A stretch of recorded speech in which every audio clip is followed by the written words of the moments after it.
مومن کو یہ کہا گیا اور ہمیں یہ ترانہ دیا گیا، وہ ترانہ کیا ہے؟ ان صلاتی و نسکی و محیای و مماتی للہ رب العالمین، بے شک میری نماز، میری تمام عبادت کرنے کے طریقے، میرا جینا، میرا مرنا کس کے لیے ہونی چاہیے؟ کس کے لیے ہونا چاہیے؟ اللہ رب العالمین کے لیے، اللہ رب العالمین کے لیے۔ اب آپ اور ہم اپنی اپنی زندگیوں کا تجزیہ کریں، کہاں کہاں پر فٹ آتے ہیں اس بات کے اندر۔ زندگی دی ہی گئی ہے محض عبادت کے لیے، زندگی دی ہی گئی ہے محض اللہ کو راضی کرنے کے لیے، زندگی دی ہی گئی ہے محض اللہ کے دین کا کام کرنے کے لیے۔ ہم نے وہ بات پہلے رکھی، اور وہ آیت بھی سورہ زاریات کی جو ہے وَمَا خَلَقْتُ الْجِنَّ وَالْإِنسَ إِلَّا لِيَعْبُدُونِ، اس کو بار بار ہم ہمیشہ اس آیت کو پڑھتے رہتے ہیں۔ جنہوں نے زیادہ سنا ہے ہم کو، وہ سمجھتے ہوں گے کہ یہی آیت ایک یاد ہے شاید نکت کو۔ بات یہ نہیں ہے، بات یہ کہ مقصد حیات کو بار بار آگے رکھنا پڑے گا، پرپس آف لائف کو بار بار آگے رکھنا پڑے گا، اپنے گول کو بار بار آگے رکھنا پڑے گا۔ جب دنیا کے کام اور دنیا کی مصروفیت اس گول کو اوجھل کریں تو آپ کو اور ہم کو یاد رکھنا ہے کہ ہم تو پیدا ہی کیا گیا اللہ کی عبادت کے لیے۔ اس کام کے سوا کوئی دوسرا کام کیسے بڑا ہو سکتا ہے میری زندگی میں؟ تو پھر اپنی نمازوں کو دیکھیں، کتنی بڑائی موجود ہے اللہ رب العالمین کی اس میں۔ اپنے معاملات کو دیکھیں، کتنی بڑائی موجود ہے اللہ رب العالمین کی اس میں۔ اپنی زندگی کو دیکھیں ہم، کتنی بڑائی موجود تھی ابھی تک میری زندگی میں اللہ رب العالمین کی، اور کیا اسی کے لیے مرنا پسند ہے؟ ہم نے جو تلاوت کیا تھا جس آیت کا، سورہ بقرہ کی، اس میں یہ بات موجود تھی، اور آپ کو حیرت ہوگی کہ اب ہم نے یہ بات کیوں کری کہ جو اللہ کی راہ میں مارے جائیں انہیں مردہ نہ کہو۔ ہم نے اس آیت کی تلاوت اسی لیے کی کہ آپ کو پتہ ہے اور ہم سب کو پتہ ہے یہ بات کہ جو پلیگ سے مرے، اور علماء نے اس کو یہی قرار دیا ہے، وہ کیا ہوتا ہے؟ شہید ہوتا ہے، اس کو ایک درجہ شہادت کی موت ہے۔ تو پھر شہید مرتے ہیں کیا؟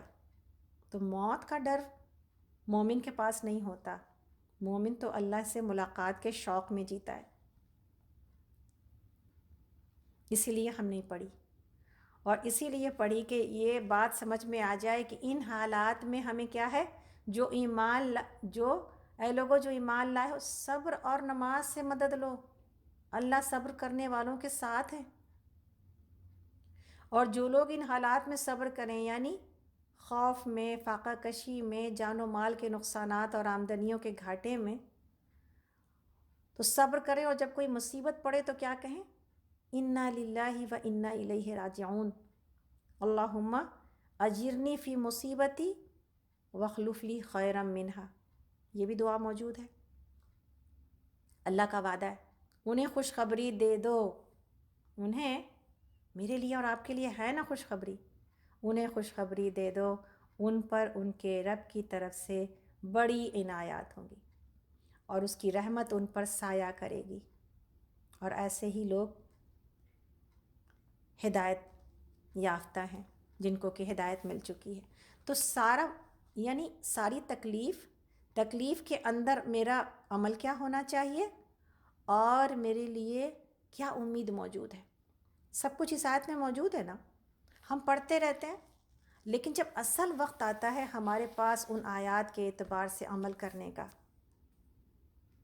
تو بعض اوقات وہ چیزیں ہمارے ذہن سے نکل جاتی ہیں، اور جب ایسے حالات لا کر وہ چیز بتائی جاتی ہے تو وہ آیات چمک چمک کر ہمیں ہماری زندگی کے رویے، ہماری زندگی کے اعمال، اور ہماری زندگی میں آگے ہونے والی پلاننگ کو سکھا رہے ہوتے ہیں.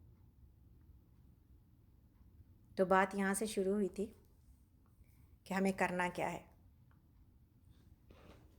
سب سے پہلے اللہ رب العالمین کے لیے مخلص ہو جائیں، خالص. یعنی کہ دل کے اندر اللہ کی محبت، والذین آمنوا اشد حبا للہ، دل کے اندر اللہ رب العالمین کا ابھی تو خوف موجود ہے نا، ابھی تو خوف موجود ہے. محبت پیدا کریں سب سے پہلے. کیوں؟ اس لیے کہ وہ ذات مجھ سے، آپ سے، ہم سب سے، پوری کائنات سے 70 ماؤں سے زیادہ محبت کرتی ہے. تو پھر سب سے پہلے اس ذات کے لیے محبت. اور محبت کو بڑھانے کے طریقے کیسے ہم اس سے محبت کریں؟ تو جواب کیا ہے؟ ہم اس سے کیوں نہ محبت کریں جب کہ اس سب کچھ عطا اسی کی ہے، یہ زندگی اسی کی ہے، میری زندگی کی ایک ایک سانس اسی کی ہے، میرے جسم کا ایک ایک سیل اسی کا دیا ہوا ہے، میری آنکھ اسی کی ہے، میرے ہاتھ پیر اسی کے ہیں، یہ بولنے والی زبان اسی کی ہے، یہ جسم و جان اسی کی ہے. کیوں نہ کریں جس نے یہ سب کچھ عطا کیا؟ کیوں نہ کریں کہ اس نے ایک ایمان والے گھر میں میری پیدائش کر دی، جس کی وجہ سے آج ہم اسے پہچانتے ہیں. آج ہمیں پتہ ہے کہ دروازہ کون سا ہے جس کو کھٹکھٹانے سے، وہ قدم کون سے ہیں جس کے قدموں پر رونے سے میری یہ آزمائشیں پوری، جس کی وجہ سے میں اس آزمائشوں سے نکالی جاؤں گی. وہ کون ہے جس کے ہاتھوں میں میری خوشیاں موجود ہے، جو میری خوشیاں کو پہلے سنبھال رہا تھا، آج بھی وہ اس پر قادر ہے کہ وہ میری خوشیاں مجھے دوبارہ بحال کر دے. تو اللہ رب العالمین کی محبت سے بھرا ہوا دل چاہیے. اس کے احسانوں کو یاد کریں گے تو دل بھر جائے گا. بھوکے لوگوں میں ہمیں پیدا نہیں کیا، ننگے لوگوں میں ہمیں پیدا نہیں کیا، ہمیں کسی ایسی جگہ پیدا نہیں کیا جہاں پر لوگ کھاتے پیتے تھے، اپنے گھروں میں آرام کرتے تھے، لیکن ان کے سروں پہ بم پھٹے، ان کے بچے ان کی آنکھوں کے سامنے شہید ہوئے، انہیں اپنے بچوں کی لاشوں تک کو دفن کرنے کا موقع نہ ملا. الحمدللہ ہم اپنے گھر میں، اپنے گھر بار میں، اپنے شوہر، اپنے بچوں کے ساتھ اتنی بڑی نعمت میں، دنیا کے سب سے بہترین جگہ میں اللہ نے ہمیں لا کے بٹھا دیا. پھر اس سے محبت نہ کریں تو پھر کس سے کریں؟ تو اخلاص جو کہ اللہ کی محبت سے پیدا ہوتا ہے، اس کو پیدا کرنے کی ضرورت ہے. اور یعنی سب کچھ اللہ کے لیے کرنا، سب کچھ جو بھی ہم کریں اللہ کے لیے کریں. اور صحابہ کی مثال موجود ہے کہ ان کی زندگی کیسی نمونہ تھی. ایک صحابی کے ایک بیٹے نے اپنے باپ سے پوچھا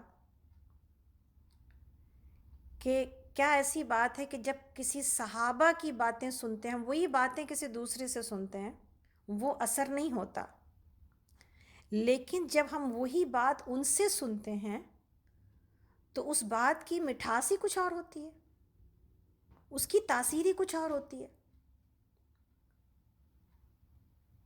تو باپ نے بیٹے کو سمجھایا کہ بیٹا، وجہ یہ ہے کہ صحابہ نے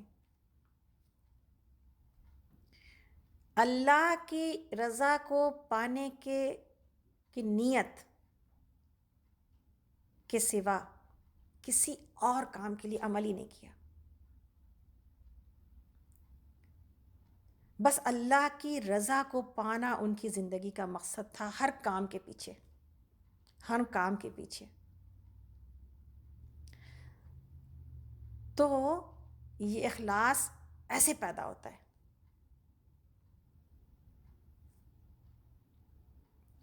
حافظ ابن رجب نے اخلاص کی تعریف کی ہے.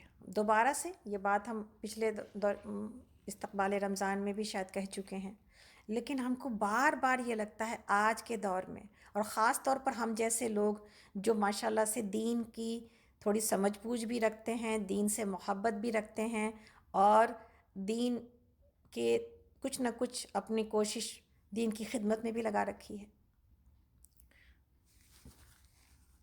لیکن اس کا فقدان پایا جاتا ہے۔ یقین جانیے اس کا فقدان پایا جاتا ہے، اس کی کمی پائی جاتی ہے، اور یہی وجہ ہے کہ ہمارا عمل بعض اوقات بعض لوگوں کے لیے کچھ اور، بعض لوگوں کے لیے کچھ اور، میرے گروپ میں کچھ اور، دوسرے کے گروپ میں کچھ اور، کسی کے ساتھ کچھ اور، کسی کے ساتھ کچھ اور بنتا چلا جا رہا ہے۔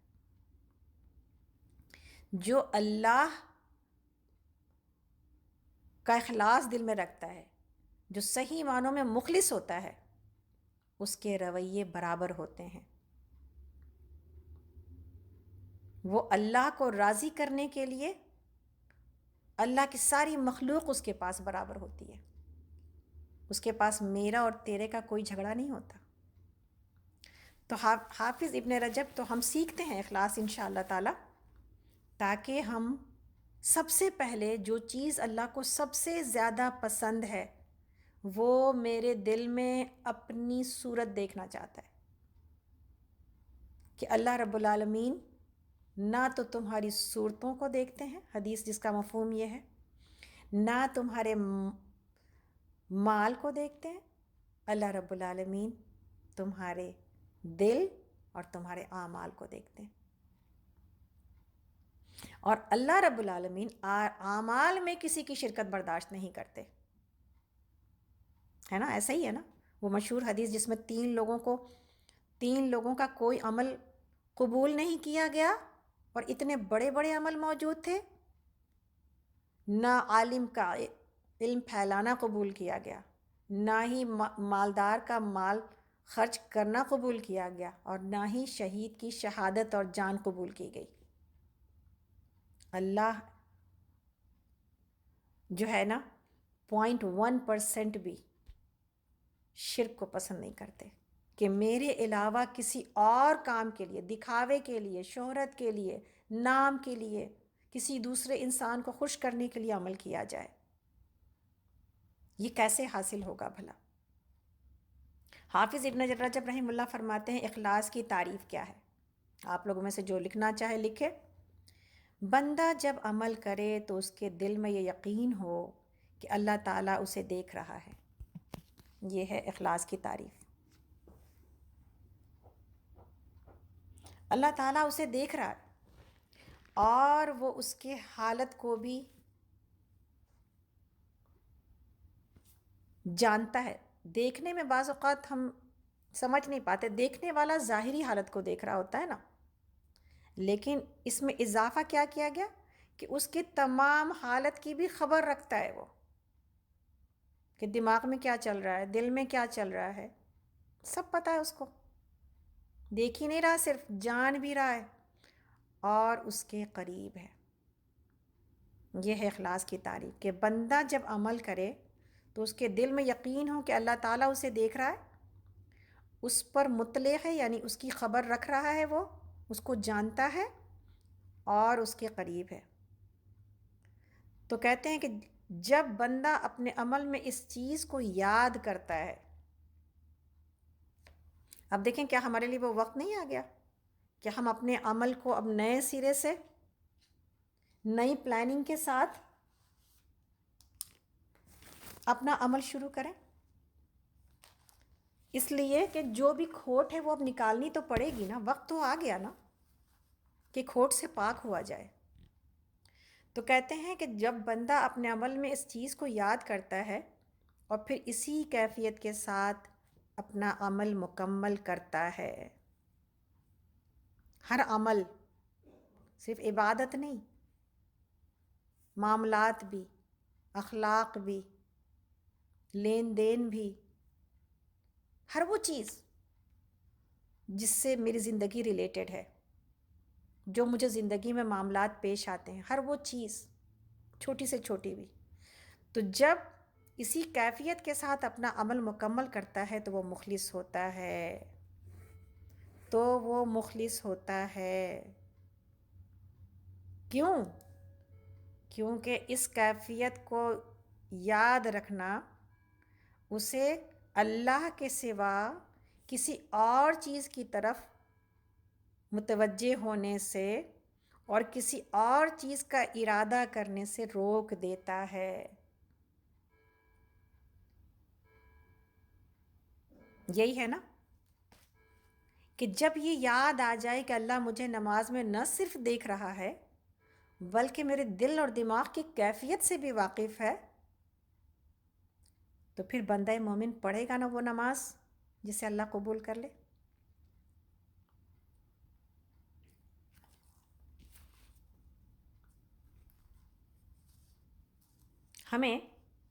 ہم لوگوں نے حدیث جبرائیل ابھی پچھلے دنوں صحیح بخاری میں پڑھی ہے، جو لوگ نئے ہیں اس میں جب احسان کے بارے میں جبرائیل علیہ السلام نے نبی صلی اللہ علیہ وسلم سے پوچھا تھا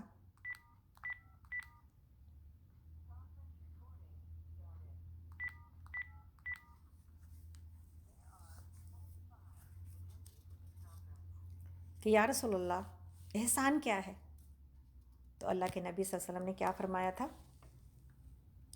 ان تعبد اللہ کأنک تراہ، کہ تم اللہ کی عبادت ایسے کرو گویا کہ تم اسے دیکھ رہے ہو۔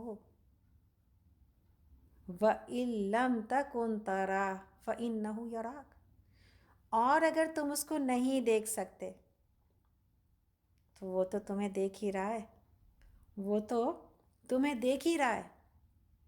تو بندہ مومن کو اخلاص سکھانے کے لیے اور احسان اور حسن عمل جس کی دعا ہم لوگوں نے ابھی مانگی اپنے درس کے شروع میں، اس کے لیے جس چیز کی ضرورت ہے وہ کیا ہے؟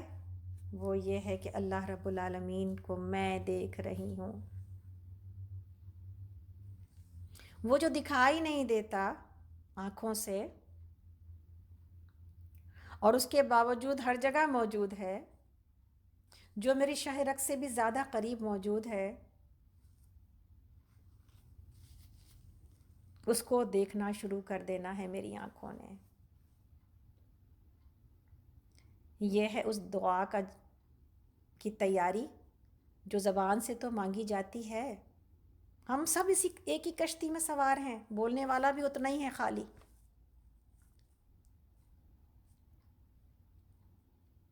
سب کو اب ضرورت پڑ گئی، وہ وقت آ گیا کہ ہم تیاری کریں، نہ صرف رمضان کی بلکہ اپنے رب سے ملاقات کی۔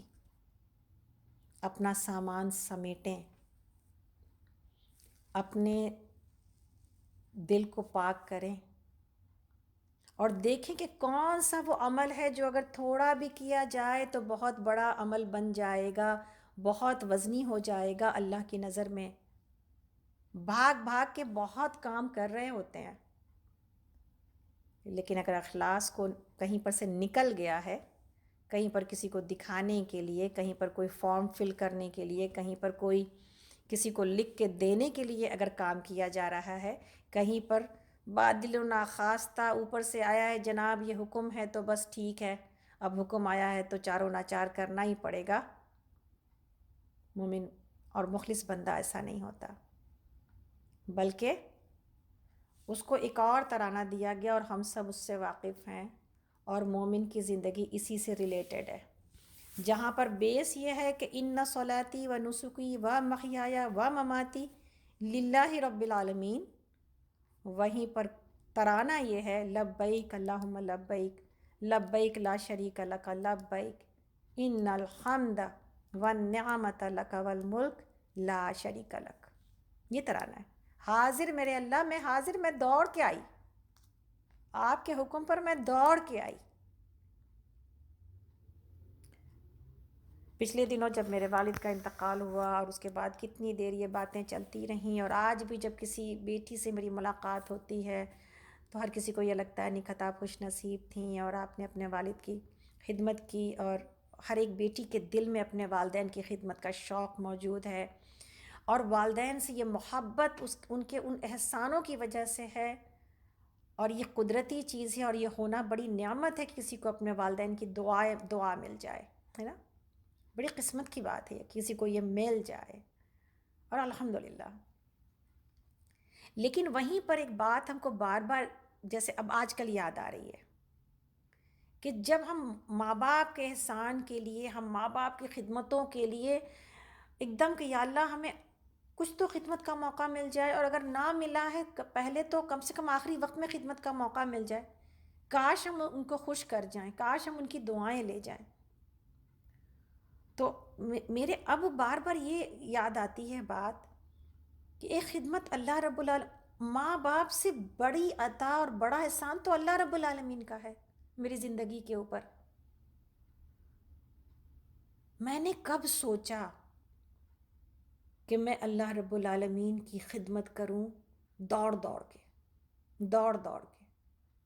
میں تو ہر دفعہ نماز کو ٹالتی رہی، میں تو ہر تہجد کے وقت میں سوتی رہی، فجر کی نمازوں تو کتنی میری اسی طرح مس ہوتی رہی کہ جی آنکھ نہیں کھل رہی ہے، رات تو میں نے بہت دیر سے سوئی تھی، اب تو بڑا مشکل ہے آنکھ کا. کتنی بار ایسا بھی ہوا کہ انسان اپنی ضرورت کے لیے اٹھا بھی، باتھ روم گیا بھی، اور پھر بھی آ کے سو گیا. وجہ کیا ہے؟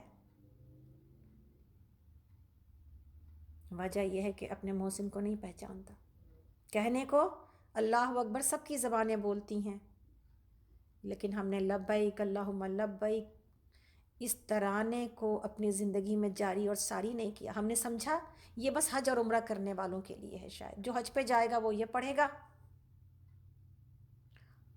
لیکن یہی ترانہ ہے میری زندگی کا کہ جب اللہ رب العالمین نے کہا حی علی الصلاح حی علی الفلاح، کب میں دوڑی.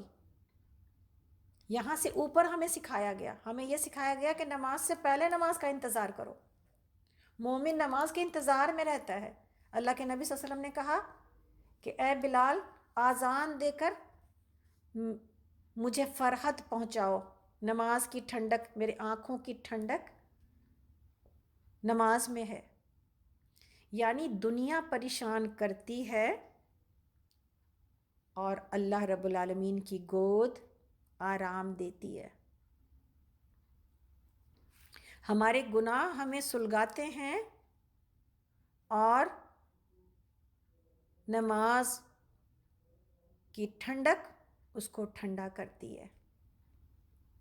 تو ہم نے کب لبیک اللہم لبیک کو اپنی زندگی کا ترانہ سمجھا ہے؟ کیا اب میرے لیے، آپ کے لیے یہ وقت نہیں آ گیا؟ اللہ رب العالمین نے کہا سورۃ تحریم میں، کیا ایمان والوں کے لیے وہ وقت نہیں آیا کہ ان کے دل کانپیں اور وہ اللہ کے آگے جھک جائیں؟ آ گیا نا میرے لیے بھی اور آپ کے لیے بھی وقت. تو اپنے اخلاص کو دیکھتے ہیں، اپنی زندگی کو دیکھتے ہیں، اپنی زندگی میں آپ بڑی بڑی عبادتیں اٹھا کے دیکھ لیں، اور نماز سے بڑی تو کوئی عبادت نہیں ہے. آپ بڑی بڑی عبادتیں اٹھا کے دیکھ لیں اور آپ اور ہم یہ پائیں گے. اللہ اکبر. یہی وجہ تھی کہ صحابہ ڈرتے تھے نیکی میں اور ڈر ڈر کے کرتے تھے نیکیاں. ہم تو نیکیاں تھوڑی کرتے ہیں اور شیر زیادہ ہو جاتے ہیں. ہمیں اپنی نیکیوں پر گمان بہت زیادہ ہے. میرے تکبر کا حال بہت ہو جاتا ہے اونچا جب ہم نیک ہوتے ہیں، ہم کسی جو ہے وہ اللہ کے دین کی خدمت میں لگے ہوتے ہیں، تو ہم ایک بڑا نام سمجھتے ہیں اپنے آپ کو کہ میں یہ اور یہ تمغے سجاتے ہیں اپنے سینوں کے اوپر، میں یہ ہوں، میں یہ ہوں، میں یہ ہوں، میں یہ ہوں. یہ عہدوں کے تمغے مجھے بڑا بنا دیتے ہیں. لیکن کبھی میں نے اپنی کسی بڑی سے بڑی عبادت کو اس فلٹر سے فلٹر کر کے دیکھا ہے؟ کون سا ہے یہ فلٹر؟ اس کو دوبارہ سے بھی دیکھتے ہیں. امام ابو عثمان سعید ابن اسماعیل نیساپوری کہتے ہیں اخلاص 4 چیزوں کا نام ہے. اب 4 چیزوں پر فلٹر کر کے دیکھتے ہیں. پہلا، عمل کے دوران یہ کیفیت کہ اللہ ہمیں دیکھ رہا ہے اور محض اللہ کی رضامندی کے لیے میں یہ کر رہی ہوں. یعنی اللہ کی رضامندی کے لیے جب سوچیں گے تو خوبصورتی کے ساتھ سجا کر کے، تبھی تو راضی ہوگا نا. ہم دنیا میں کوئی انسان دل سے کام نہ کرے، ہم راضی ہو جاتے ہیں. کوئی ہمارا نوکر یا ابھی تو یہاں پر نہیں ہے لیکن اگر سپوز ہم کبھی کسی کو یہاں پر بلاتے بھی ہیں اور وہ دل سے کام نہ کرے، جیسے تیسے کر کے جائے، یا کسی کو ہم کچھ کام کہیں، ہمارا بچہ ہی ہے، کوئی بھی ہے گھر میں، اگر کوئی جیسے تیسے کرے تو آپ کا دل خوش ہو جاتا ہے، ہمارا دل خوش ہو جاتا ہے۔ خوشی اسی کے خدمت سے ملتی ہے جو دل سے کرتا ہے۔ تو احسان کے رویے کے بغیر اللہ رب العالمین نے کہا کہ حل جزاء الاحسان الا الاحسان۔ جس کسی نے خوبصورتی کے ساتھ سجا کر کے میری خدمت کی ہے، اسی کے لیے تو یہ خوبصورت جنت موجود ہے۔ سورہ رحمان کی آیت ہم سب پڑھتے ہیں، کس کے لیے یہ ہوگا مزدہ؟ میرے لیے۔ میں نے کب نمازوں کو سجا کے پیش کیا؟ میں نے کتنی نمازیں وقت پر پڑھی ہیں؟ پہلی چیز، عمل کے دوران یہ کیفیت کہ اللہ ہمیں دیکھ رہا ہے اور محض اللہ کی رضامندی کے لیے۔ دوسری چیز جو کہ بہت مشکل ہے، جس کو حاصل کرنے کی ضرورت ہے، اللہ کا احسان سمجھیں اپنے اوپر کہ اللہ نے ہمیں اس عمل کی توفیق دی ہے۔ یہ کون سمجھتا ہے؟ ہم سب سمجھتے ہیں اب یہ چٹی پڑ گئی ہمارے اوپر، نعوذ باللہ۔ اور جب ہم سب کا لفظ بولتے ہیں تو کوئی ہم سے ناراض نہ ہو جائے کہ میں تو ایسی نہیں ہوں، بلکہ جب ہم سب کہتے ہیں تو اکثریت کی وجہ سے ہم سب کہتے ہیں، اکثر کا حال یہ ہے۔ باقی اللہ کے بندے کچھ ایسے ہیں، لیکن سوال یہ ہے کہ کون یہ کہہ سکتا ہے کہ اس نے اللہ کی عبادت کا حق ادا کر دیا؟ اللہ کے نبی صلی اللہ علیہ وسلم جب نمازوں کے بعد استغفار پڑھتے تھے اور ان کا استغفار اللہ اکبر کے بعد ہوتا تھا، ہم جانتے ہیں سنت سے یہ عمل، تو ہم یہ جانتے ہیں کہ اللہ کے نبی بھی صلی اللہ علیہ وسلم اپنے عمل کو اللہ کی عظمت، اس کے جلال، اس کی کبریائی اور اس کے احسانوں کی وجہ سے کم تر جانتے تھے۔ حالانکہ آپ سے زیادہ کوئی اخلاص اور مخلص بندہ کوئی ہو نہیں سکتا، تو پھر ہم کیوں نہ سیکھیں وہ عمل جس سے کہ اللہ کرے کہ کچھ قبول ہو جائے میری زندگی سے۔ اور آج کے وقت میں تو یہ بہت آسان ہے اپنے آپ کو سکھانا اور اپنے آپ کو لگانا، اس لیے کہ اس وقت وہ سارے ڈسٹریکشن اللہ نے میرے چاروں طرف سے کاٹ دیے ہیں، کوئی ڈسٹریکشن نہیں ہے، بس اللہ کو یاد کرنے کا وقت آ گیا۔ ہم اعتکاف میں آ گئے، اور اعتکاف کا لفظ اللہ نے میرے دل میں ڈال دیا آج، اور میری زبان سے نکلا ہے آج، اور یقین جانے اگر اس لفظ کو تھوڑا سا اہمیت دے کے اپنے اس آج کے اوقات کو صرف کریں گے نا، یقین جانے بہت زیادہ ایمان سے مالا مال ہو جائیں گے۔ تیسری چیز، اس عمل کو نہایت نرمی اور ٹھہراؤ اور محبت کے ساتھ کریں اور جلد بازی سے بچیں۔ جلد بازی شیطان کا عمل ہے، اللہ کو پسند نہیں ہے۔ اور کسی کام کو خوبصورت بنانا ہو، جلد بازی سے ہوتا ہے خوبصورت؟ ہم کھانے پکاتے ہیں اپنے لیے جلدی جلدی، ٹھیک ہے، لیکن جب ہم دعوتیں کرتے ہیں کتنے اہتمام سے پکاتے ہیں کہ لوگوں کو پسند آ جائے، نہیں یہ بھی ڈال دوں ذرا، اس میں بھی مزہ کم ہے، بار بار مزہ چکھا جاتا ہے، بار بار اس میں کچھ چیزیں ایڈ کی جاتی ہیں تاکہ کھانا بہترین بنے اور لوگ جب کھائیں تو کہیں واہ۔ یہ انسانوں کو خوش کرنے کی اسٹرگل ہے، ساری محنتیں یقین جانے اللہ ہم سب کو معاف کرے۔ اب ہم جس دور میں جی رہے ہیں، ہماری ساری محنتیں صرف انسانوں سے ایک واہ قبول کرنے کے لیے ہو رہی ہے، نظر اللہ سے ہٹ کے انسانوں پر ہے۔ اللہ نے انسان ہٹا دیے آنکھوں کے سامنے سے، اب میرے اوپر تو اب تو پڑی نا نظر میرے اوپر، اب دیکھو مجھ کو، اب وہ بھیڑ ختم ہو گئی جو رکاوٹ تھی مجھے دیکھنے کی۔ اللہ کا احسان سمجھا جائے کہ اللہ نے مجھے کوئی نماز پڑھنے کی توفیق، نماز پڑھنا میرا اللہ پر احسان نہیں ہے، اللہ کا احسان ہے، اس نے میری پیشانی کو اپنے قدموں میں جگہ دی ہے، الحمدللہ۔ تیسری چیز، کہ اس عمل کو نہایت نرمی اور ٹھہراؤ اور محبت کے ساتھ کیا جائے گا، جلد بازی سے بچا جائے گا۔ اور چوتھی جو کہ بہت ہی امپورٹنٹ چیز ہے وہ یہ کہ جب عمل سے فارغ ہوں تو دل میں یہ خوف ہو کہیں اللہ تعالیٰ اس عمل کو رد نہ کر دیں، کہیں اللہ اس عمل کو ٹھکرا نہ دے۔ سورہ مومنون کی وہ آیت نمبر 60، والذین یؤتون ما آتوا قلوبہم وجلت انہم ربہم راجعون، کہ اور وہ لوگ جو دیتے ہیں، جو کچھ دیتے ہیں تو حالت یہ ہوتی ہے کہ ان کے دل کانپ رہے ہوتے ہیں کہ وہ اپنے رب کی طرف لوٹنے والے ہیں۔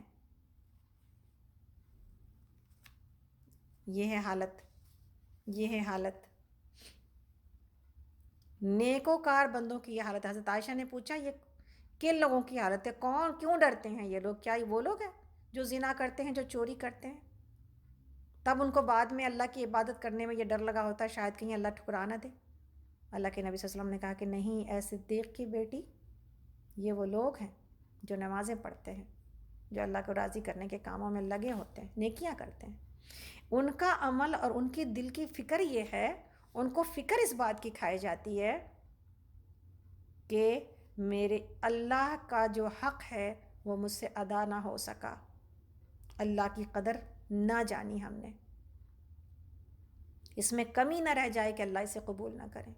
اور ہم تو جیسی تیسی نمازیں، جیسے تیسے روزے تو پھر بھی شاید ہم تھوڑا بہتر رکھ لیتے ہیں، رمضان کے دنوں میں بہتری آ جاتی ہے ہمارے ایمان میں،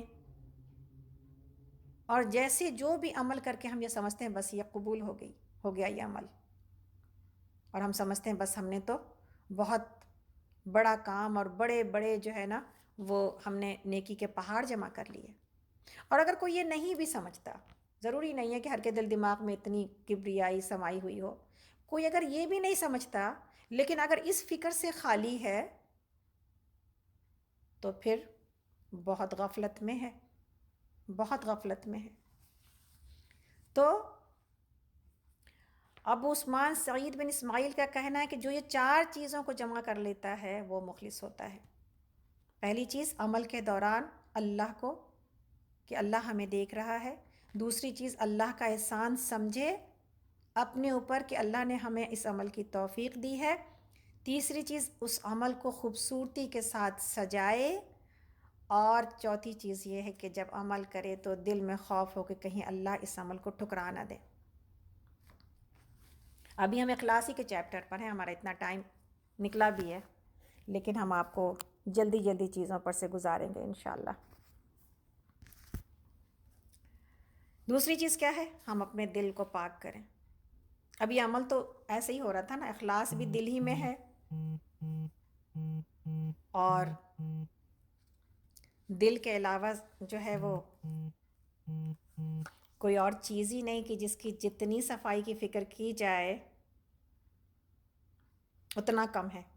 جبکہ ہم نے وہ حدیث بھی سنی کہ اللہ ہمارے دلوں کو ہی دیکھتے ہیں، اور نبی صلی اللہ علیہ وسلم کی وہ حدیث بھی کہ جس میں آپ صلی اللہ علیہ وسلم نے کہا کہ تمہارے جسم کے اندر گوشت کا ایک ٹکڑا ہے کہ جب وہ صحیح ہو تو پورا جسم صحیح رہتا ہے، اور جب اس کے اندر خرابی آ جائے تو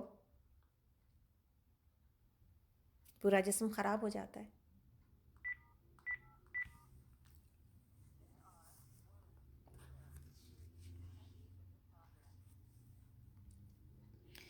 عبداللہ ابن مسعود سے پوچھا گیا کہ آپ لوگ رمضان کا استقبال کیسے کرتے تھے؟ صحابہ رمضان کا استقبال کیسے کرتے تھے؟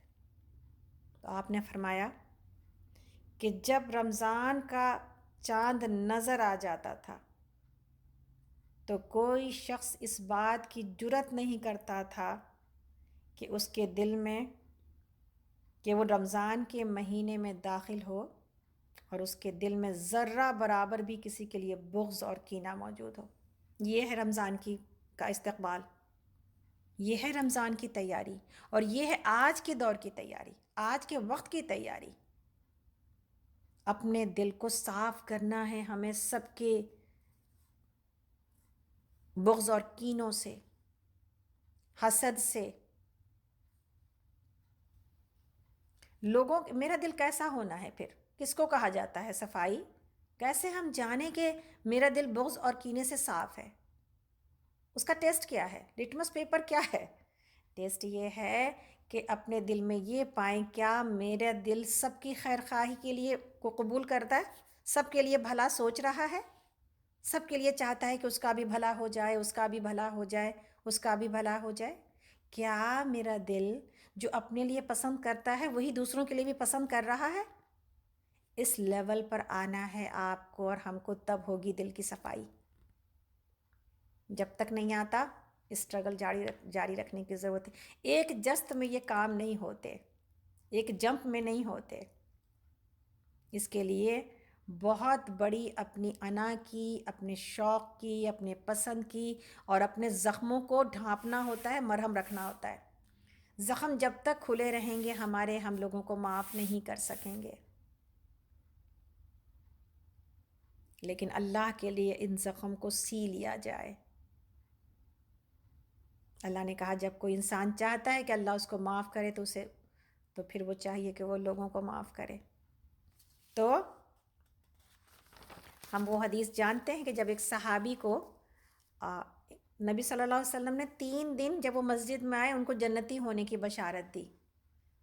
پر ہم جانتے ہیں، ہم کو تفصیل میں زیادہ جانے کی ضرورت نہیں، لیکن اگر جو لوگ پہلی بار سن رہے ہیں ان کے لیے کہ وجہ کیا تھی؟ جب ایک صحابی نے جا کے دن رات دیکھا تو پتہ چلا وہ فرائض کے علاوہ تو زیادہ کچھ عبادت کرتے نہیں ہیں، کوئی خاص خوبی تو دکھائی نہیں دی جنتی ہونے کے۔ صحابہ تو اتنے بڑے بڑے عمل کو جنتی ہونے کا معیار سمجھتے تھے۔ تو ان سے جب پوچھا گیا کون سا ایسا عمل ہے جس سے آپ کو نبی صلی اللہ علیہ وسلم جنتی ہونے کی خوشخبریاں دے رہے ہیں، کہتے کوئی بڑا عمل تو ہے ہی نہیں میرے پاس، لیکن بعد میں کہا ایک عمل ہے، شاید اللہ کی نظر اس عمل کے اوپر ہے، شاید اس کی وجہ سے کوئی مقام مل گیا کہیں پر۔ اور وہ عمل کیا ہے کہ جب میں رات کو سوتا ہوں تو اپنے دل میں سے تمام لوگوں کی، تمام مسلمانوں کی ہر چیز کو دھو دیتا ہوں، ہر ایک کو معاف کر کے سوتا ہوں، کسی کے لیے کوئی کینہ اور بغض لے کے نہیں سوتا۔ ہے کسی میں یہ جرأت؟ ہم میں اور آپ میں؟ اور ہمیں امید ہے بہت اچھے اچھے لوگ اس دنیا میں موجود ہیں، لیکن میرا گول یہ ہونا چاہیے۔ اب وقت آ گیا کہ دلوں کو صاف کر لیں، اور جو سب سے بڑا وقت آیا ہے جس کے لیے ہم رمضانوں کی راتوں میں جاگا کرتے تھے، جس کے لیے ہم رمضانوں کی راتوں میں رویا کرتے تھے، آج آپ کو اور ہم کو کیا میرے گناہ رلا نہیں رہے؟ آج ہم کو اور آپ کو کیا میرے گناہ رلا نہیں رہے؟ ہم اپنے آپ کو گناہوں کے بوجھ کے نیچے نہیں محسوس کر رہے؟ ہم اور آپ اس بات کو نہیں محسوس کر رہے کہ میرے پاس پتہ نہیں ٹائم کتنا بچا ہے اور میں نے زندگی میں کچھ کیا ہی نہیں ہے؟ ایسا محسوس ہو رہا ہوگا، اور اگر نہیں محسوس ہو رہا ہے تو محسوس کیجئے، تاکہ گناہوں کے اوپر آنسو نکلیں۔ تیسری تیاری جو ابھی کے دور سے رمضان تک پہنچنے کی ہے، اپنے گناہوں کے اور پچھلے سارے گناہوں پر توبہ کریں، سچی توبہ، سچی توبہ۔ شرمندگی ہوتی ہے سچی توبہ میں، اللہ کے آگے شرمندہ ہوں، اللہ سے معافیاں مانگیں اور نہ کرنے کا عزم کریں۔ سب سے پہلے اپنے آپ کو ڈاؤن ٹو ارتھ بنائیں، سب سے پہلے تواضع اختیار کرنے کی ضرورت ہے، سب سے پہلے انکساری آنا چاہیے، میری زبان کے اندر نرمی آنی چاہیے۔ نکل جاتی ہے بعض اوقات، بعض لوگ آپ کے ارد گرد ہوتے ہیں، سخت رویے پر سختی آتی ہے، ہم سب انسان ہیں، تکلیف ہوتی ہے،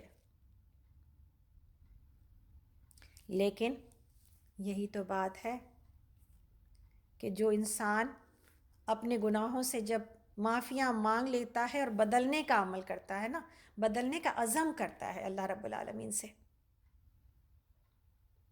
یحییٰ بن معین کی بات اتنی خوبصورت ہے، جو آج کے ہمارے اور آپ کے دور کے، ہم کتنی توبہ کی دعائیں پڑھتے ہیں، ہر وقت دعاؤں میں ہم زار و قطار، کبھی کبھی روتے بھی ہیں، جب مجلس میں کرتے ہیں پتہ نہیں ہم تنہائی میں روتے ہیں یا نہیں روتے اپنی دعاؤں میں. مجالس میں تو جب اگر ہم کو کہیں پر دعا میں بٹھایا جاتا ہے ہم رو رو کر دعائیں مانگتے ہیں اور رو رو کر استغفار کرتے ہیں. یحییٰ بن معین رحم اللہ نے کہا کہ ہمارا استغفار بھی استغفار کا محتاج ہے. ہمارا استغفار بھی استغفار کا محتاج ہے. اس استغفار پر بھی استغفار پڑھیں. کیوں؟ کیونکہ یہ استغفار صرف زبان پر ہوتا ہے، دل پر اس کا کوئی اثر نہیں ہوتا. دل کا اگر استغفار کا اثر ہوا کرے تو دنیا بدل نہ جائے، اللہ کی خلقت بدل نہ جائے، ہم بدل نہ جائیں. لیکن اللہ معاف کرے، جتنا دیندار، جتنے دنیا دار دنیا میں محو ہیں اور اللہ کے خوف سے آزاد ہیں، دینداروں کا بھی وہی حال دکھائی دیتا ہے معاملات میں. تو دنیا دار سے تو شکایت نہیں ہوتی، اس کو تو پتہ نہیں ہے کہ وہ کیا کر رہا ہے. دیندار کو تو پتہ ہے کہ اللہ دیکھ رہا ہے، اس کے باوجود اتنا بے خوف. تو پھر دینداروں کی بے خوفی آپ کو اور ہم کو ہلا دیتی ہے. کیا ہم ایسے دیندار تو نہیں ہیں؟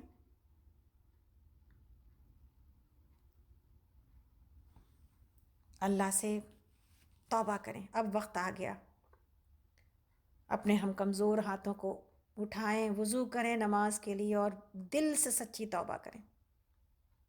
اللہ رب العالمین واحد دروازہ ایسا ہے جو کبھی اپنے بندے کو مایوس نہیں لوٹاتا، اور توبہ سے تو اتنا خوش ہوتا ہے. اور حدیث موجود ہے کہ توبہ سے وہ اتنا خوش ہوتا ہے جتنا کہ ایک ریگستان میں موت کا انتظار کرتا ہوا انسان جس کا اونٹ گم ہو گیا اور دوبارہ مل جائے تو وہ جتنا خوش ہو. سبحان اللہ. اس کو کیا پڑی ہے میری؟ سارے وقت ہم نے اس کو ناراض کیا، آج وہ اتنا خوش کیوں ہو گیا؟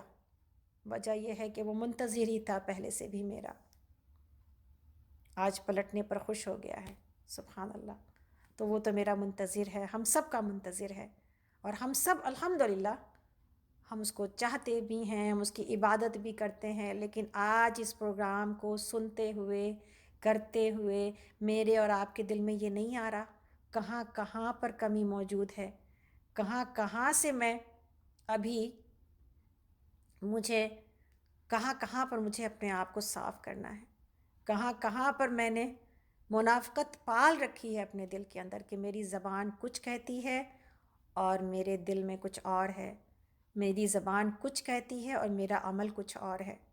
اللہ رب العالمین تو اتنے مہربان ہیں کہ نہ صرف یہ کہ گناہوں کو مٹا دیتے ہیں بلکہ سبحان اللہ وہ اس بات پر قادر ہیں کہ گناہوں کو نیکیوں میں تبدیل کر دیں. آج اس پروگرام کی تیاری میں ہم نے اس بات کو نشان لگایا ہے، آپ بھی لگائیے. انشاءاللہ ہم ایسی توبہ کریں گے اور اللہ کے آگے اتنا گڑ گڑائیں گے کہ اللہ رب العالمین میری گناہوں کو نیکیوں میں تبدیل کر دیں. ہم اپنے جانے کی تیاری کے جیسی تیاری کریں گے. اب کیا بچا کہ ہم نہ پلٹیں، اب کیا بچا کہ ہم نہ سوچیں، اب کیا بچا کہ ہم نہ روئیں. انشاءاللہ تعالیٰ یہ لکھیے گا اور اس پر نشان لگائیے گا. تو تیسری چیز اپنے گناہوں سے اور سارے گناہوں پر توبہ کرتے ہیں انشاءاللہ تعالیٰ. چوتھی تیاری اپنے وقت کی پلاننگ کریں. اب تو وقت ہی وقت ہے آپ کے پاس اور میرے پاس. اب وقت آ گیا کہ ہم وقت کی پلاننگ کریں. اچھا پلاننگ جو ہے نا، جب بہت کوئی چیز ملی ہوئی ہو تو انسان کو اس کی قدر نہیں ہوتی. اب ہم سوچتے تھے پتہ نہیں کبھی مریں گے جب 80 سال کے ہوں گے، جب 90 سال کے ہوں گے، اور 90 سال والا بھی کچھ اور کی امید لگا کے بیٹھتا ہے. اب تو میرے پاس ٹائم ہی کم ہے، اب تو میرے پاس ٹائم ہی کم ہے، اور جو چیز جتنا کم ہوتی ہے اتنی قیمتی ہوتی ہے اور اتنی سمجھ بوجھ کے ساتھ خرچ کی جاتی ہے. ایسا ہی ہے نا؟ جو چیز جتنی کم ہوتی ہے اتنی قیمتی ہو جاتی ہے اور اتنی ہی سمجھ بوجھ کے ساتھ خرچ کی جاتی ہے. ہمیں معلوم ہونا چاہیے کہ ہمیں کس وقت کیا کرنا ہے، اور وقت ہمیں بتائے کہ ہمیں اب کیا کرنا ہے. 5 وقت کی نمازیں ہمارے لیے ٹائم مینجمنٹ کا کام کرتی ہیں. 5 وقت کی نمازیں، اللہ نے تو ہمیں اس دین کے اندر ساری نعمتیں دے رکھی ہیں، وہ تمام علم جو دنیا والے آج دنیا کی کامیابی کے لیے پڑھتے سیکھتے اور سکھاتے ہیں، یہ سب کچھ ہمیں ملا ہوا ہے۔ نماز ہمیں ٹائم مینجمنٹ ہے میرے لیے نماز، کہ اب اس وقت اس نماز کے وقت میں اللہ کے آگے حاضر ہوا جائے گا اور اللہ سے ملاقات کر کے اپنی عبودیت یہ بات یاد کر کے کہ میں اللہ میرا مالک آقا اور حاکم ہے اور میں اس کے غلام ہوں، پھر دنیا میں اپنے کچھ کام کیے جائیں گے، پھر اس کے بعد آ کے یہ سبق یاد کیا جائے گا اور پھر چارج ہو کے وہاں سے پھر نکلا جائے گا۔ تو میرے یہ 5 وقت کی نمازیں مجھے بتاتی ہیں اس وقت مجھے یہ کرنا ہے، اس وقت مجھے یہ کرنا ہے۔ اب ہمیں ٹائم مینجمنٹ کر لینا چاہیے۔ اب کب کریں گے؟ اور اب بھی نہ کریں تو ہم نے ہمیشہ اس کے اوپر جب بھی بات کی ہے ہمیشہ اپنے اندر کمی پائی ہے، لیکن اب یہ اس مشکل وقت نے ہم کو اتنا چونکا دیا کہ اب ہم کو ٹائم مینجمنٹ کے حساب سے اپنی پلاننگ ایسی رکھنے کی ضرورت ہے، جو آج تک ہم نہ کر سکے وہ اب کرنے کا وقت آ گیا، اس لیے کہ اب ٹائم نہیں ہے ہمارے پاس، اب نہیں بدلیں گے تو کب بدلیں گے؟ حدیث موجود ہے کہ 2 نعمتیں ایسی ہیں جس کی لوگ قدر نہیں کرتے، ایک صحت اور دوسری فرصت۔ ایک صحت اور دوسری فرصت۔ جب صحت چلی جاتی ہے سجدے کو ترستے رہتے ہیں، اب گھٹنے کام نہیں کرتے کہ سجدے کر سکیں اللہ رب العالمین کو، اور جب تک گھٹنے کام کرتے تھے سجدوں میں دل نہیں لگتا تھا میرا۔ فرصت ختم ہو گئی، مصروفیت آ گئی، تو پھر اب علماء کہتے ہیں جب امت وہ کام نہیں کر رہی ہوتی، اللہ کی وہ عبادت نہیں کر رہی ہوتی جس عبادت کو کرنے کے لیے وہ کیپیبل ہوتی ہے، امن و امان ہوتا ہے، فرصت ملی ہوتی ہے، زندگی میں مواقع موجود ہوتے ہیں، اپورچونٹی موجود ہوتی ہے، تو پھر اللہ رب العالمین ان سے وہ مواقع چھین لیتے ہیں۔ اب چاہے بھی کوئی مسجد جانا نہ جا نہیں سکتا، اب چاہے بھی کوئی حج کرنا تو حج کرنے جا نہیں سکتا، اب دل میں یہ خواہشات لے کے بیٹھے رہو۔ جب وقت تھا جب جا سکتے تھے تب تم نے مسجدوں کی کتنی کوشش کی۔ تو یہ 5 چیزوں سے پہلے والی حدیث ہمیں یہ بتاتی ہے کہ وقت کی پلاننگ کیسے کی جائے گی۔ جوانی کو بڑھاپے سے پہلے غنیمت سمجھا جائے گا۔ 5 چیزوں سے پہلے غنیمت جانو۔ جوانی کو بڑھاپے سے پہلے، اور اگر آج ہم میں سے جو کوئی بھی بڑھاپے کی طرف جا چکا ہے وہ کیا کرے؟ وہ کہے نکھت ہم تو بوڑھے ہو گئے، اب یہ والا تو میرا معاملہ نکل گیا میرے ہاتھ سے۔ نہیں نکلا۔ اپنے آپ کو ابھی بھی جوان سمجھیں، اللہ کے لیے، اللہ کی عبادت کے لیے، اللہ کی اس مدد اور استعانت کے توفیق کے ساتھ کہ الحمدللہ اللہ نے ہمیں اتنی سمجھ بوجھ اب اس عمر میں آ کے مل گئی ہم کو، تو جوانی تو اب ملی ہے جب سمجھ بوجھ صحیح آئی ہے، جب صحیح باتیں سمجھ آنے لگ گئی ہیں تو جوانی۔ بندہ مومن اپنے ایمان کی طاقت پر طاقت محسوس کرتا ہے، نہ کہ جسمانی طاقت کے اوپر۔ بڑے بڑے جوان ہوتے ہیں، ایمانی طاقت نہیں ہوتی، نماز تک پڑھنے کا شعور نہیں ہوتا، وہ بھی بہت مشکل لگتا ہے۔ آج ہماری نیو جنریشن کو دیکھ لیجئے، تو ہم بوڑھے جوان ہیں اور اس جوانی کو بچا کے رکھنا ہے بڑھاپے سے پہلے اور موت سے پہلے۔ تو پہلی چیز جوانی کو بڑھاپے سے پہلے، صحت کو بیماری سے پہلے غنیمت جانیں۔ تو صحت کی حالت میں اللہ کی پسند کرنے والے کام دوڑ کے کر لیں، کہیں ذکر کی مجلس ہے، کوئی دین کی خدمت ہے، کوئی اللہ کی مسجد ہے، کوئی بیمار ہے، کسی کو ضرورت ہے، کسی کا 10 کام ہم کر سکتے ہیں، تو صحت کو بیماری سے پہلے غنیمت جانیں۔ اور جو کام ہم صحت کی حالت میں کر رہے ہوتے ہیں اگر بیماری کی وجہ سے نہ کر سکے تو اجر اسی کا ملتا ہے پھر بھی. اور ہم نے پچھلی دفعہ بھی یہ مثال دی تھی، آج بھی دیتے ہیں، اس لیے کہ یہ لکھی ہے میرے پاس کہ میرے ابی جب بھی ان کو غسل اور نئے کپڑے ہم بدن جسم پوچھ کے پہناتے بیماری کی حالت میں، تو کہتے کہ بیٹا مسجد جانا ہے نا، مسجد جانا ہے. کبھی مسجد کے بغیر اتنے مشہور سرجن، اتنے مصروف سرجن، بڑھاپے کی عمر تک مسجد، ایک نماز ایسی نہیں تھی جو مسجد کے بغیر پڑھی گئی. تو جب مسجد چھوٹ گئی صحت کی وجہ سے، تو ہر تیاری پر مسجد جانے کا شوق. اور ہم ان کو بہلاتے تھے کہ ابی جان آپ کی طبیعت ٹھیک نہیں ہے، آپ کو جمعہ میں لے جائیں گے ہم لوگ مسجد. جو لوگ نئے ہیں شاید نہیں جانتے، میرے ابی لاسٹ ایئر ان کا انتقال ہو گیا. اللہ تعالیٰ ان کو جنت الفردوس میں جگہ دے، آمین. کہ جن کی زندگی نے اور جن کی تعلیمات نے اور جن کی صحبت نے ہم سب کو دین کی سمجھ بوجھ عطا کی، الحمدللہ. تو فرصت کو مصروفیت کے وقت، اور ہم یہ جان رہے ہوتے تھے کہ جب ہم نہیں لے جا پا رہے ہیں اپنے ابی کو مسجد، اور میرے ابی نہیں جا رہے ہیں، پھر بھی فرشتے میرے ابی کے لیے جماعت کی نماز کا اجر لکھ رہے ہیں. اس لیے کہ حدیث موجود ہے کہ اللہ رب العالمین کہتے ہیں فرشتوں سے میرے بندے کے لیے وہی اجر لکھو جو وہ صحت کی حالت میں کرتا تھا، اس لیے کہ بیماری نے اس کو روکا ہے.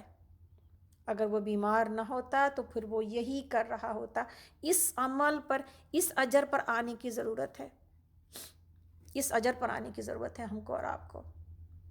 آج حالات میرے لیے بہت ساری نیکیوں کے لیے رکاوٹ بنے ہوئے ہیں، لیکن اگر ہم انہی کام کو کرنے والے ہوتے، یعنی اگر ہم مساجد میں نماز پڑھنے والے ہوتے تو آج گھر بیٹھ کے بھی مساجد کا ہی اجر پا رہے ہوتے. اس لیے کہ حالات نے روکا، ورنہ ہم رکنے والے نہیں تھے. چوتھی چیز، مال کو فقیری سے پہلے غنیمت جانو. جب اللہ نے مال دے رکھا ہے جنت کے اکاؤنٹ میں ڈالا جائے. مال کو فقیری سے پہلے. آج کتنی چیزیں ہیں جس کو کہ کلیئر کرنے، اپنا بوجھ ہلکا کریں. جب کشتی ڈوبنے لگتی ہے تو بوجھ اتارا کرتے ہیں. اپنا بوجھ ہمیں کم کرنا چاہیے. اپنے کلوزٹ کو خالی کریں، اپنے برتنوں کو نکالیں. اس امید پر مت رکھیں کہ کل کو استعمال ہوگا، کل ہم رہیں گے کہ نہیں رہیں گے. تو اپنی زندگی میں اپنے ہاتھوں سے دے کے جائیں. ہم بھی کوشش کر رہے ہیں، آپ بھی کوشش کریے. لکھیے کہ آپ کو کیا کیا نکالنا. اپنے زیورات، کسی نے کہا کہ نکھت میں جب اپنے ہاتھوں میں اپنی چوڑیوں کو بھی دیکھتی تھی نا، سونا مجھے اتنا بے وقت لگنے لگ گیا اپنے جانے کی تیاری میں کہ جب اپنے ہاتھوں میں چوڑیاں بھی دیکھتی تھی تو مجھے لگتا تھا کہ یہ میرے ہاتھوں میں کیوں پڑی ہیں. اس سے تو کتنے لوگوں کا گھر چل سکتا ہے اور کتنے کا پیٹ چل سکتا ہے. تو مجھے سونے سے گھبراہٹ ہونے لگ گئی. وہ جو عورتیں جو زیوروں کے شوق میں جیتی ہیں، ایمان آپ کو اس سے کتنا اوپر اٹھا دیتا ہے. ذمہ داریاں آپ کو اس سے کتنا اوپر اٹھا دیتی ہیں. جانے کی تیاری آپ کو کتنا بیزار کر دیتی ہے انہی چیزوں سے جس کے شوق میں آپ جی رہے ہوتے ہیں. اور پانچویں چیز جو کہ ہم سب جانتے ہیں، زندگی کو موت سے پہلے. الحمدللہ کہ ہم زندہ ہیں ابھی، اور الحمدللہ کہ میرے پاس ابھی اپنے رب کو منانے کا وقت موجود ہے. الحمدللہ کہ ہمیں رو کے ابھی اپنے آنسوؤں کو دھونے کا وقت موجود ہے. تو زندگی کو موت سے پہلے. سلف کہتے تھے کہ کسی کی بدنصیبی کی علامت یہ ہے کہ وہ وقت کو ضائع اور برباد کرے. یہی علامت ہو جاتی ہے کسی کی بدنصیبی کی. انشاءاللہ ہمیں امید ہے کہ ہم سب آج کے اس کے بعد اور آج کے حالات کے ساتھ ہی اپنے وقت کی، اس اعتکاف کے وقت کی ہم تیاری کریں گے کہ ہم اللہ کو کیسے راضی کر جائیں. صرف بولنے سے اور صرف کہنے سے نہیں، عملاً اس کوشش میں لگیں گے، اللہ راضی ہو جائیں گے. اللہ کو منانا کوئی مشکل کام نہیں ہے. وہ تو جیسے ماں کو منانا کوئی مشکل کام نہیں ہے، تو جو 70 ماؤں سے زیادہ محبت کرتا ہے اس کو منانا کیسے مشکل ہو سکتا ہے. وہ تو بندے کی ایک ادا پر پلٹ جاتا ہے اور ایک ادا پر اپنی رحمتیں نچھاور کرنے لگ جاتا ہے۔ انشاءاللہ اللہ رب العالمین جو ہم سے روٹھے ہیں، اور سب سے زیادہ ذمہ داری ہم مسلمانوں کی ہے کہ جس کو لیڈرشپ کوالٹی دی گئی، لیڈرشپ کی پوسٹ دی گئی، اور ہم نے اس کے باوجود اپنے آپ کو دنیا میں گم کر دیا۔ تو انشاءاللہ تعالی ہم لوگ آگے